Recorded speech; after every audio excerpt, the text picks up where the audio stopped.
Hi అండి. నేను Mrs Madhavi భాస్కర్‌ని. Ongole పట్టణంలో తెలుగుదేశం పార్టీ నాయకుడు, మంచి నాయకుడండి వీరయ్య చౌదరి గారిని అయితే చంపేశారు. అందుకు నేను చాలా బాధపడుతున్నానండి. అంతేకాదు మన సీఎం చంద్రబాబు నాయుడు గారు కూడా ఆ కుటుంబ సభ్యులని పలకరించడానికి, వాళ్ళలో ఒక ధైర్యాన్ని నింపడానికైతే వచ్చారు. అంతేకాదు ప్రజలందరికీ, తెలుగుదేశం పార్టీ లీడర్లందరికీ కూడా ఒక ధైర్యాన్ని అయితే నింపారు.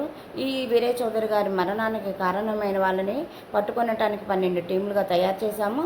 త్వరలోనే వాళ్ళని పట్టుకుంటాము. ఎవరైనా సరే శిక్షిస్తామని అయితే అందరికీ, ప్రజలందరికైతే ఒక ధైర్యాన్ని ఇచ్చారు కదా. చూడండి, ఇప్పుడు ఈ వైసీపీ గవర్నమెంట్కి, తెలుగుదేశం గవర్నమెంట్కి తేడా ఏంటో చూడండి.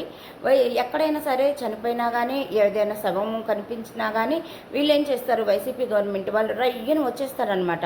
వచ్చేసి ఏం మాట్లాడతారు అక్కడ, ఈ చావు కారణం ఎవరంటే తెలుగుదేశం పార్టీ నాయకులు అనే ఒక ముద్ర వేసేసి దాన్ని రచ్చరచ్చ చేస్తారు. కానీ మన చంద్రబాబు నాయుడు గారు కానీ, ఈ తెలుగుదేశం పార్టీ నాయకులు కానీ ఎక్కడైనా సరే ఇటువంటి ప్రవర్తించారా? చావు కారణమైన వాళ్ళని పట్టుకుంటామని చెప్పారే కానీ ఇంకో రకంగా ఏమైనా ప్రవర్తించారా చెప్పండి.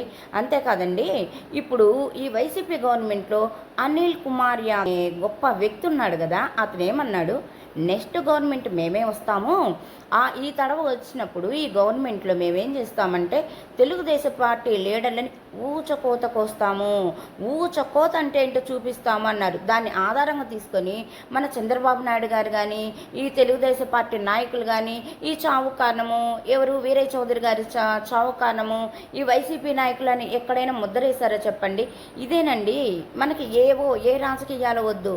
ఆ గవర్నమెంట్ వాళ్ళు ఎలా ఉన్నారు, ఈ గవర్నమెంట్ వాళ్ళు ఎలా ఉన్నారు అనేది ప్రజలందరికీ అర్థమవుతుంది. అర్థం చేసుకోవాలని కూడా భావన మన సీఎం చంద్రబాబు నాయుడు గారు అంటే నాయకుడు కానీ, అటువంటి సీఎం గారు కానీ మరి రారండి, ఇంకెవరు ఉండరండి.